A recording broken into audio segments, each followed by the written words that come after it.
Welcome to This Week in Real Estate with Jonathan Harmon and Bryan Nale, your local experts on all things real estate in Middle Tennessee. Listen in as they discuss the current state of the market, the latest trends, and have a little fun while doing it. We do want to say the opinions voiced on this podcast are for general information only and not intended to provide specific advice or recommendations for any individuals.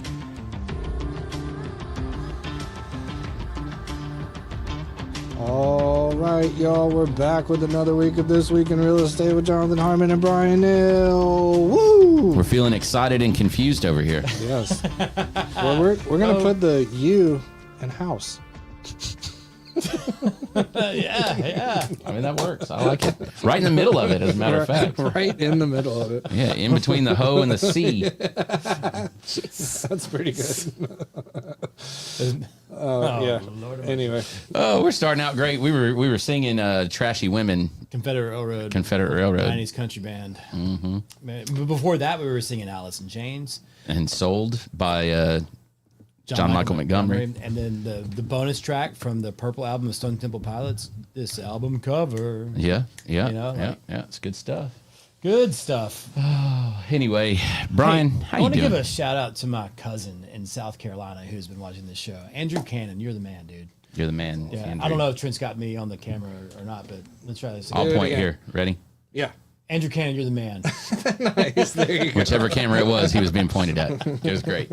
So, man, Bryan, we're going to have a good show today. It's going to be a little painful for me. Yeah. We've had, first we're going to talk about an article that I posted recently that I thought was very telling. Yeah. But you also got to dig a little deeper into it, right? It's a little painful, but there's a silver lining to it, right? There is.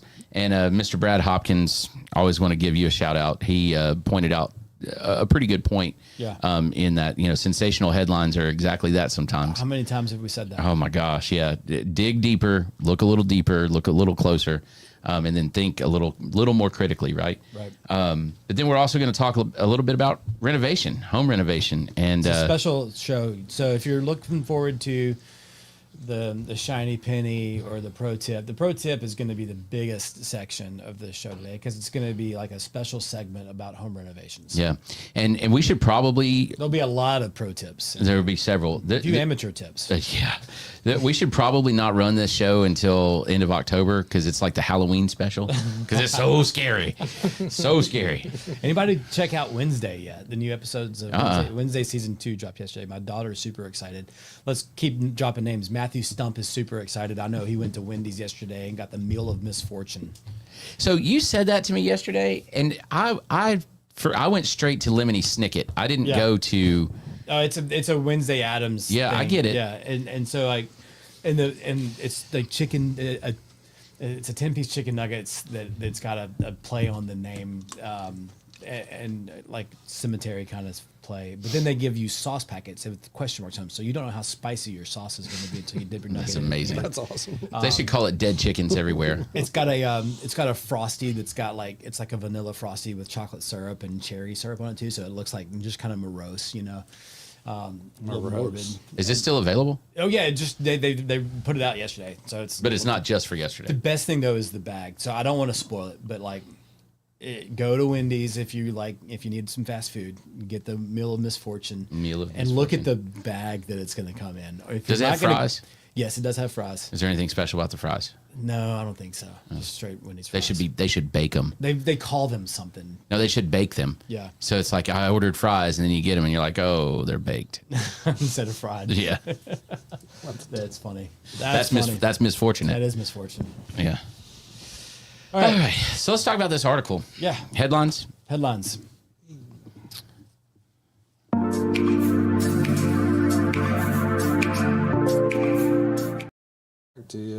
Every time I hear the word headlines on here and we say it, I think of Beck. I say, kill the headlines and put it in neutral. Yeah. Anyway, I'm very musically inclined today. So headline was posted on Realtor.com, and it named Nashville, the Nashville MSA, the Nashville market, as this is what the headline said. Okay, and we're going to unpack this a little bit. The slowest market in America is the Nashville MSA right now. True or false? Leave your comments below. Is that true or false? Is Nashville the slowest real estate market in the country? And this is as of June of 2025. 25. Yeah. All right. Thank you, guys. Thank you. Let's go. Anybody leave a comment? No, because there's only 2 people watching. Anyway, so the headline again, slowest market in America. What it really meant was that compared to 2024, the hot market that has slowed down the most was Nashville. So basically within there, it had the top 10, right? And there were other markets that were slower. And when we say slow, what we're talking about is average days on market of a listing, okay? So from listing to contract is the number that they were looking at, not to close, list to contract, I think. And our days on market was actually less than some of the others in the top 10. It was definitely less than some of the other markets that exist outside of that top 10 list.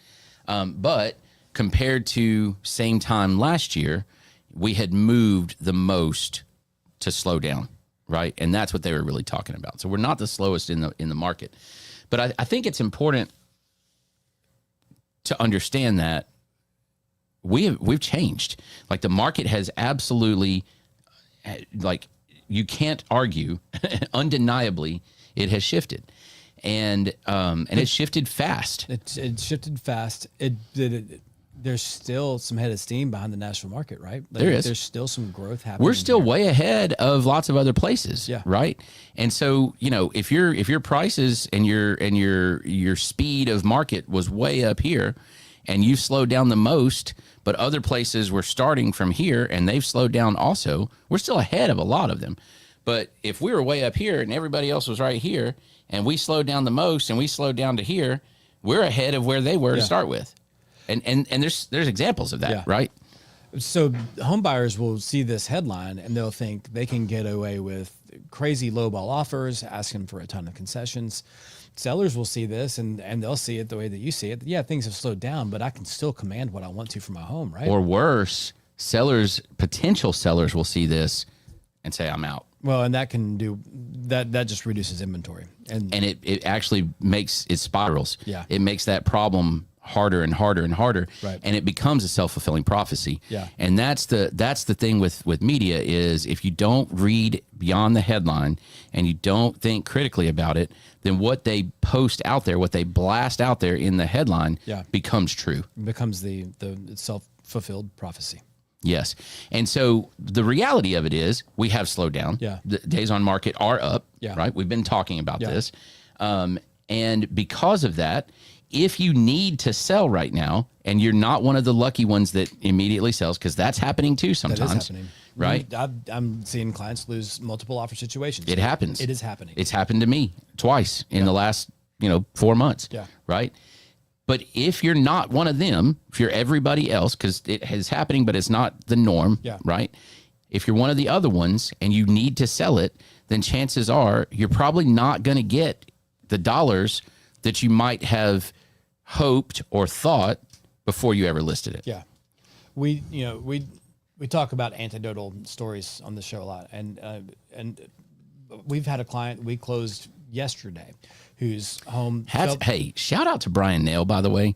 This guy, he killed it, y'all. He closed from never having talked to someone to closing table in 9 days, right? Yeah. Yeah. So 8 days when you were working on the loan, 9 days from when you talked to him. So that's amazing. That's but the story that I'm bringing this up for is because it's also the kind of market where you can have a contract on a home that falls through and then slide another buyer right back in and only need to extend your closing a week or two. So homes that are desirable are still going to move. And there are people for homes in every segment and every price point. They're out there. So it's a wild market. It's a crazy market. And everybody wants to compare it. Oh, this is like what it was in 2018. Oh, this is like what it was in 2009.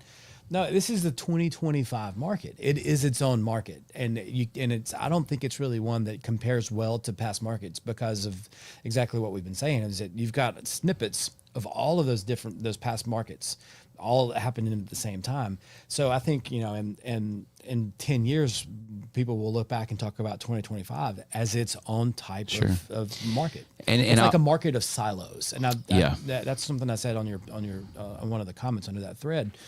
It's like there are silos in this market, and they are very hyper specific to location, price point, condition, and sometimes they're just lucky. I mean, I'm just going to say it. Draw. Yeah, and I think the top skill for a realtor to have right now is discernment. Yeah. Right, is to be able to sniff out what's going on in any given circumstance and pull from their experience, hopefully they have it, experience in all those other markets that you just mentioned, and say, okay, this is a 2011 situation, or this is a 2021 situation, or whatever, right? Yeah. And say, okay, here's what we got to do.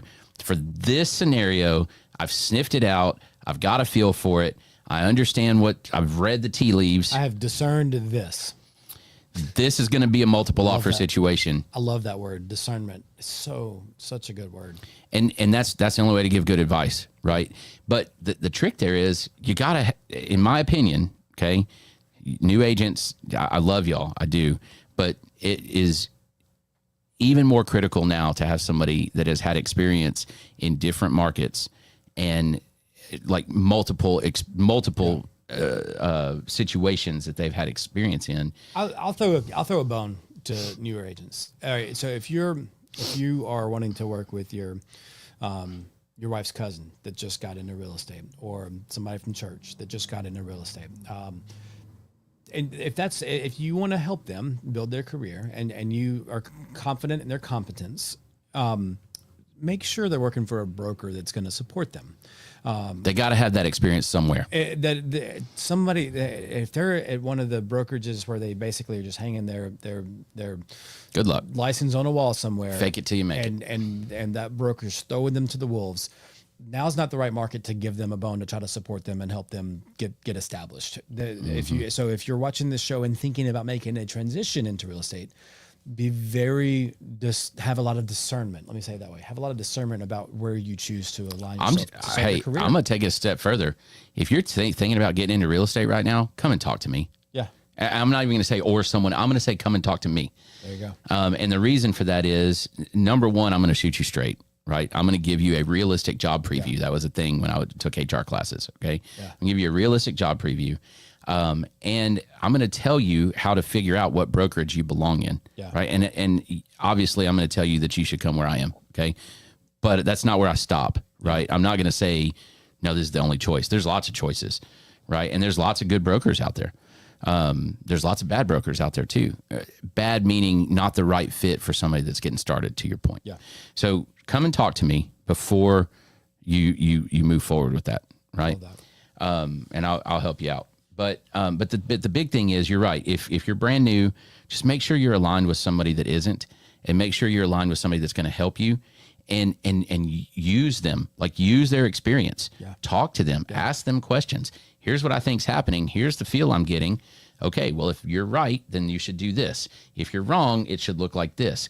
So stick your toe in the water over here. And if you're wrong, pull your toe out and jump over to this one. Yeah. Right? You can do that. This is the good thing about this market, the best thing about this market is that 95% of the time you have time.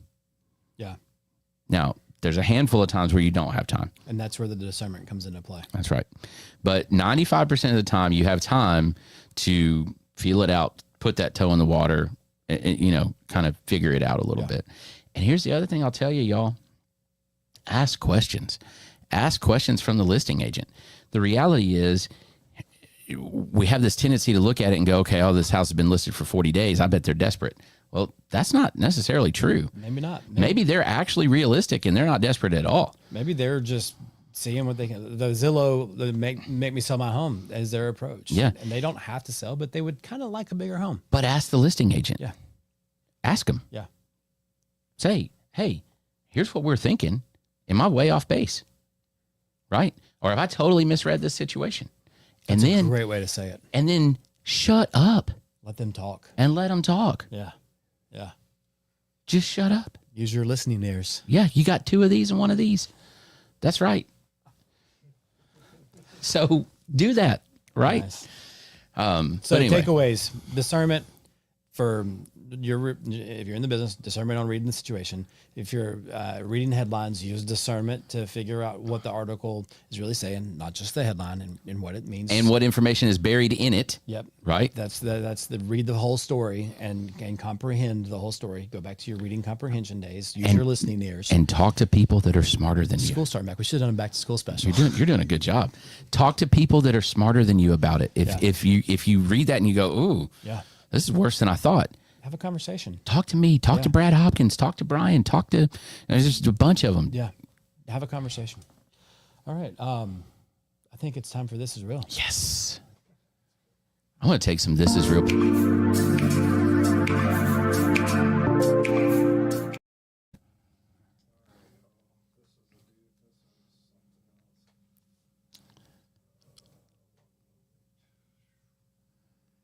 Oh, I freaking love it.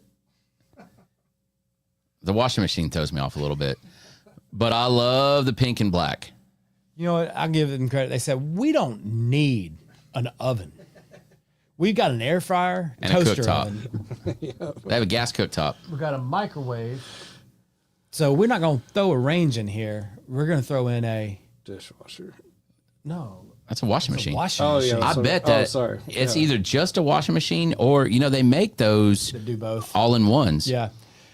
I think there's a clothesline out back here. I think there's a clothesline too. There's not enough knobs and buttons for it to be the all-in-one. But the pink and black, dude, I love it. Now, they could have done a better job on their floor. Yeah, that kind of doesn't match. Yeah, the floor hurts me. But It's a floor of misfortune. yeah, they let the tile hit the floor. They've got a little range hood, it looks like. There's like a little strip of silver underneath that cabinet over Yeah, there. there's a vent going out up at the top. Yeah. It is vintage. No, this isn't the worst we've seen. This isn't even close to the worst we've seen. No, I mean, I could live with that. I just like the washing machine. That's very European though. Washing machines are very often in kitchens in Europe. Just Trent, so you know. can't go to the European rail tracks and pull pictures. No, I dig it. I would live there. I like the lights underneath the rail on the top cabinets. You see those? Oh yeah, Yeah, I mean, there's some nice touches. in Nice there. touches. Yeah, It does have a tile backsplash. sort of.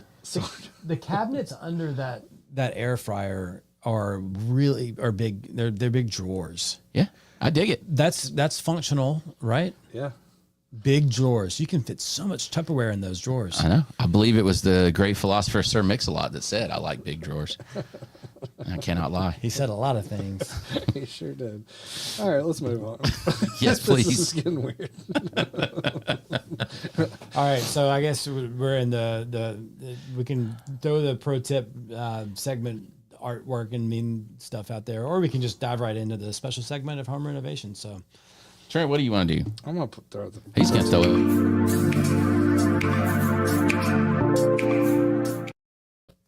Back to you. back to us. Well, man, I could write a book on pro tips when it comes to renovation at this point, and we're not done.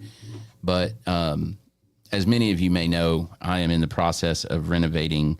My wife and I are renovating our house, a historic home in downtown Murfreesboro, and we hired a guy, and there were red flags along the way that we thought it was just young and inexperienced, and so we kind of worked through them a little bit and pushed and prodded, and I would give him some answers here or there that he should have been able to provide, some of that stuff. And the red flags just got bigger and bigger and bigger and bigger. And we finally kind of had a whole breakdown, and we found out lots of things. So anyway, we ended up firing him, thank goodness. And we're moving on to hopefully a different guy that we've been talking to. And just the differences are night and day. And so I've been able to see in hindsight some of the red flags that I kind of knew were red flags, but I didn't realize how big of a red flag they were, if that makes any sense. definitely. So you picked up some discernment skills. 100%. So I'm telling you, number one is verify.tn.gov. That's a huge website. Say it again. Verify.tn.gov. All right.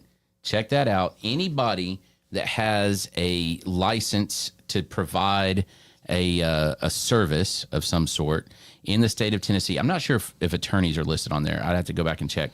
But any professional service other than that, so barbers, insurance agents, real estate agents, contractors, massage therapists, like all of those kinds of things, estheticians, whatever, they're all listed on verify.tn.gov. So ask somebody before they provide a service like that if they're licensed. And then, as the great Ronald Reagan said, trust them, but verify. Trust but verify. It's not hard. So go on there and verify it.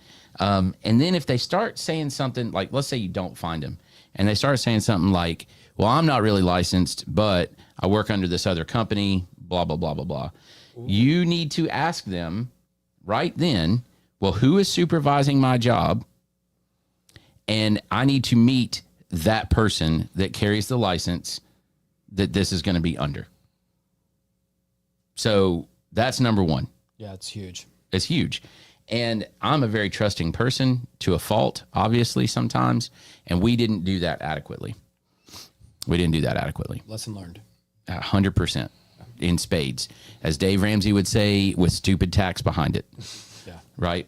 So that's number one. Number two is any complicated job, there should be a plan. And there should be a written plan, and there should be a plan that they could hand to somebody and that person can follow it, right? That if they have the right skill set. Right. So see the plan.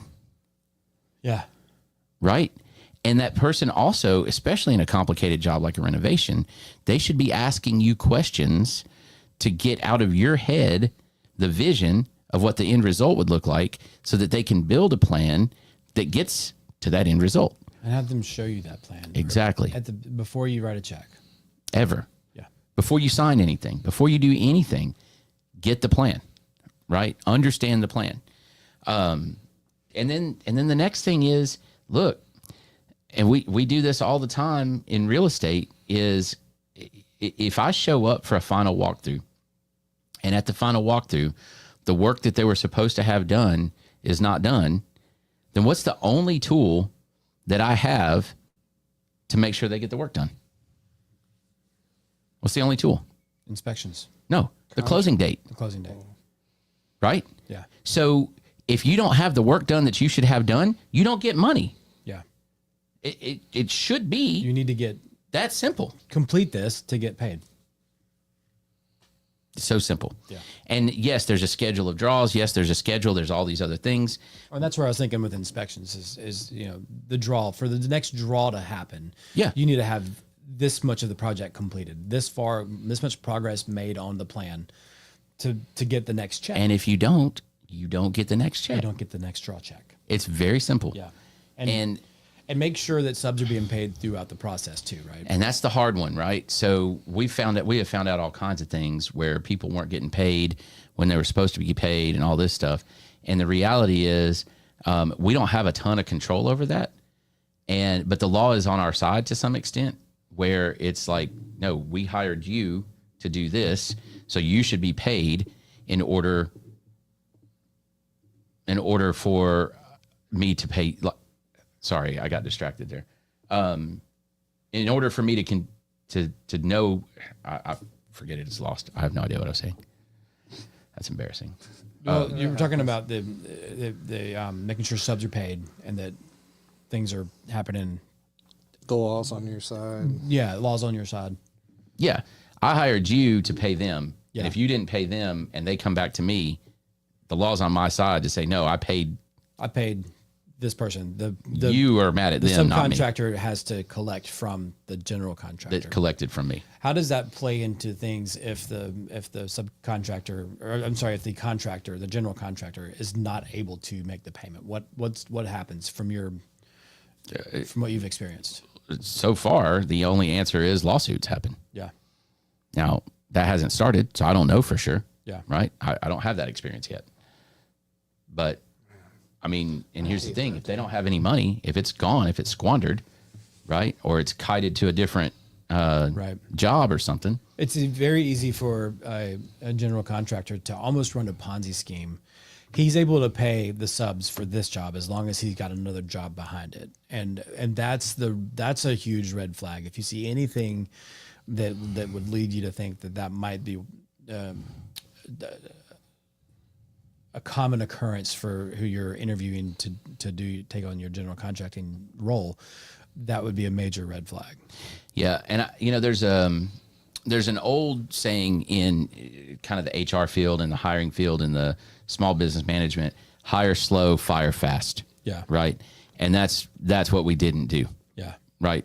We hired too fast and we fired way too slow. Because you were kind of complaining a few months ago. Several months ago. You were like, this is taking way too long. We thought we would be in our house, around the end of last year?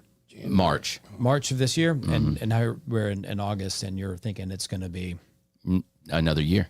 Yeah. Dang, dude. That's crazy. It's pretty wild. And then, the last part about this is, if all of this sounds like a lot of work, it is, number one. But number two is what I don't think that I had a grasp on, and I know I didn't, and what you may not have a grasp on is, and builders, if you're listening, right, what you may not have a grasp on is what you take from someone when you don't finish a job in a timely fashion, when you have a situation like this, when you tie up somebody's money and home and resources. So in a year and a half now, right, I've had 6 people and 3 dogs in about 700 square feet with 1 bathroom. Okay. It's okay. People live in those kind of conditions all the time. I just wasn't used to it. Right. Right. Well, no one in your family was. Exactly. But in addition to that, during that time, here's all the things in life that happened.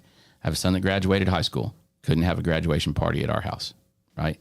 I have a kid that finished 8th grade and has now started high school in a brand new school that he's never attended and doesn't know very many people at. So having friends over and having that home, right? He doesn't have that. He's displaced. Yep. And to that extent. Yep. I entertain a lot, or I have in the past. So when I've done that, now I have to rent a place to do it instead of do it in the home that I purchased for that purpose. Right. Right. And I'm not saying, and please understand, this is not me complaining and saying, oh, my life is so bad. What I'm saying is I had designed things and I had plans and I had executed those plans on purpose. You're giving the illustration of the human impact of shady, nefarious dealings. That you're not saying woe is me. You are outlining to anyone who's listening that, like, hey, the consequence of you doing this is that this is the real life human impact. You derailed these plans. You've made this not possible. Right. That was purposely possible. I believe that your marriage is on a rock solid foundation, but these kinds of things can lead to marital issues. They derail marriages all the time. And the real life human consequences to these decisions. If you're making the decision on, you need to be, and that's why I love the concept of hire slow, fire fast. Take your time with these choices that you make, and really hire very carefully. Check references. Check the verification website. Say it one more time. Verify.tn.gov. So use those tools at your disposal, and use your own discernment on who you're going to work with to make sure that you don't put your family in that position where things may be compromised. And last thing, now I'll cut this off. If you want to say something else, that's cool. But there's a book, Who Moved My Cheese? I've read it numerous times, but smell the cheese often. Yeah. And if it starts to stink, find new cheese. Yeah. Yeah. So from a lending standpoint, I think the renovation is a lot of times the question is, okay, well, we want to renovate our home. How do we pay for it? And I think that, you need to have an idea of what your goal is with the renovation. Like how big of a scale is it? Is it putting in a swimming pool? Is it adding a new bedroom to the house, like an addition to an existing structure? Is it just a remodel of the kitchen? There's lots of different things. Maybe Is it just repainting the house? maybe it's buying a renovation project and you're buying a home that you are intending to renovate when you do. Adding more space, building out a garage, whatever. So you can shed. So I'm talking with a lot of clients right now who are looking at this market, and they're saying, you know what? Yeah, I've got the resources to put a 20% down payment, but to me, I'd rather put down 5%, get a conventional mortgage with a 5% down payment, keep my liquidity, keep my money, either my equity that I'm transitioning at my old house or the savings that I have built to put into a renovation on this home, so that before we even move into it, or maybe as we're living in it, we're upgrading it to the level that we want. We like the home, we like the location, we like the property, but the home's not where we want it, so we're going to upgrade it, as we're living in it. If you don't have the equity, there's renovation loans that you can take out to do this. The bank will be very involved with the oversight of a You're talking about like the streamline loans and those things? Well, if you're purchasing, it's not really a streamline, but it's a renovation loan program like the FHA 2-3K or Home Style is a conventional option. And so you're buying a house, and then part of the appraisal process while you're under contract is going to be to submit the plans for your renovation. Now, these are not, we're going to paint the cabinets, or these are not, we're going to. These are serious. These are big renovation, add a room that we're going to really upgrade this house. And so there's going to be an appraisal done that's based on that. You're going to give you the current value, and then it's going to get a subject to value. So subject to the improvements this home will be worth. And so you have to provide the general contractor that you're going to use, their license. They've got to provide the plans. Correct me if I'm wrong, but you got to have 3, right? Is it in this, the 203K, you used to at least have to have 3. It might. Bids. I don't know for sure where the current guidelines on that are off the top of my head, but that'd be a great conversation to have with your lender if you're thinking about going this route. The reality is very few people go this direction with the real estate acquisition. It's not very common to see these things come through to the closing table. Most people are going to self-finance. But with, to something that we said here, having that oversight from a lender who's going to send an inspector out to make sure that those draws happen on a schedule and that work is completed before the next draw comes out can really protect you. It may be more expensive, and it may be more cumbersome and more of a drag on the process. But that oversight from the lender who's really watching that collateral that can be a benefit. You're gonna have to pay for the inspection every time they send somebody out, so it's gonna be more costly than you doing it yourself. But if you want to make sure that somebody's managing that, it gives you some oversight. It does. And another way that go ahead. I didn't mean I was going to say the other people that exist right now are the ones that are saying, look, we are looking at the market. We would like to have some more space. We would like to have XYZ, whatever it is, but I'm still sitting at a 2.5% interest rate, and I don't want to live. And I don't want to lose it. I like my house. I just wish it had fill in the blank, whatever that is. And if they've had it for a few years, they've got a big chunk of equity in it, hopefully, right? They've not cashed that out. And again, they don't want to get rid of their primary mortgage because it's at such a great rate. Right. So the next option would be to do some type of a second, right? Second and mortgage. the most common would be, and the most useful in my opinion, and I believe yours as well, is a home equity line of credit, a HELOC. Yes. And with that, the danger there is you have a variable interest rate. Right. But the upside, the flip side of that is you only pay interest on what you use. Well, and the flip side of a variable interest rate is they don't just go up, they can go down as well. In our current rate environment. What did the headlines say? Yeah, exactly. We're expecting the Fed to be cutting rates, not increasing rates. So anecdotes are king in this room, it seems like. Yeah. I've yet to see my HELOC drop very much. I've seen it go up and up and up and up, and it's come down like every time little. Every time the Fed cuts rates, which happened 2 or 3 times last year, your rate should have dropped accordingly. Yeah, I only get the notice in the mail, or maybe I only pay attention to the notice in the mail that says that it goes up.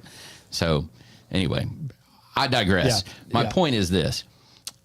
That is, and the good thing about that is, let's say you take a $200,000 HELOC to do a renovation. Right, you're not immediately paying $200,000 note. Yeah. Right, you're paying only on $10,000 for the concrete. There we go. That's what I'm paying interest on, or whatever, right? And as you go. So, and if you can cash flow it a little bit, and maybe you use it to build up, and then you buy it down, you know, all of that is very useful. When we put in our pool, we made sure that our HELOC was enough to cover the cost of the pool. And we were able to very sparingly use it because we were saving as much as we could too. And so every time our pool contractor needed a check to get the next phase going, we had to choose: are we going to pull it from the HELOC, or do we have the cash cover it? So the benefit there is that we weren't running up the balance on the HELOC. That's right. And paying interest on it. That's right. Whereas if we'd done an installment loan, from the day that project started, we would have pulled money out of our equity in our house and started paying interest on it. And you got to park that money somewhere. Another benefit and you can park it somewhere that kind of helps offset that, right? Yeah, and put it in a high yield savings account. Another good benefit to a HELOC that I tell people all the time is that, hey, reality is, as projects get started, a lot of times they go over budget.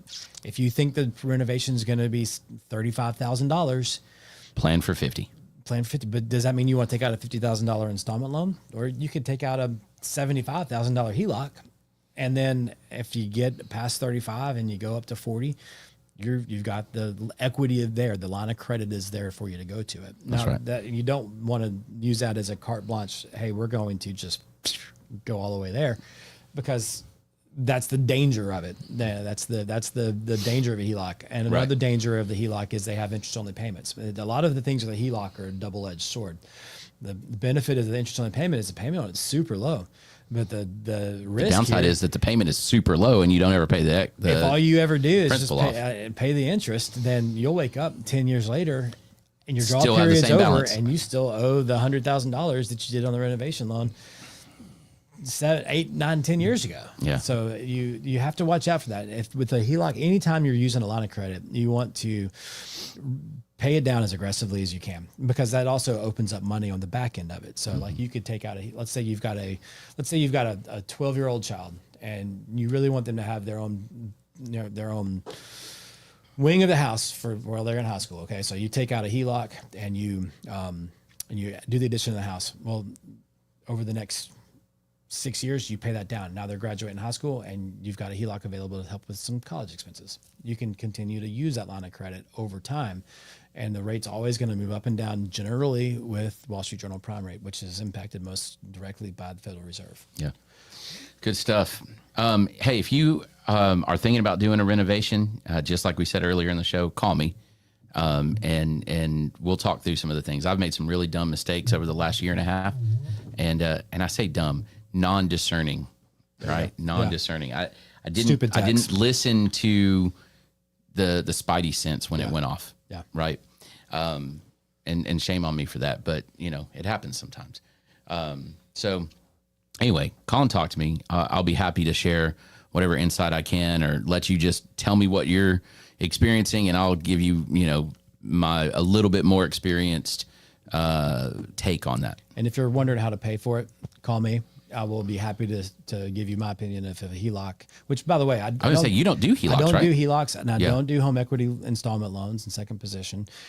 We've got some broker channels for those things, so we can help if the situation's right. But there's some fantastic local bankers a lot of that do times that. That's going to be best served with that kind of channel. So I will be happy to give you the information that you need to make a good decision on how to finance it. I've used a couple of different local banks for different forms of line of credit over the last 15 years. Person's situation is going to be a little different. Sometimes a cash out refinance will make sense.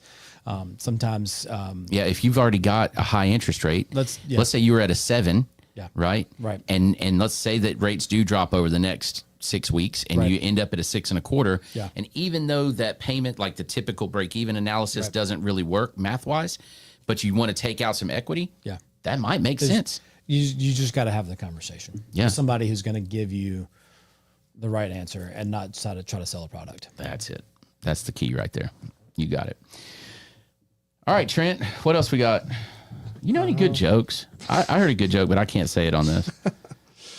Oh, man, I heard a couple of good ones, and I can't remember them right now. I'm terrible at remembering jokes. I'm going to tell y'all one that I heard is pretty good, but offline. Off camera, for sure. Well, that was a good one. Informative. Good job, everybody.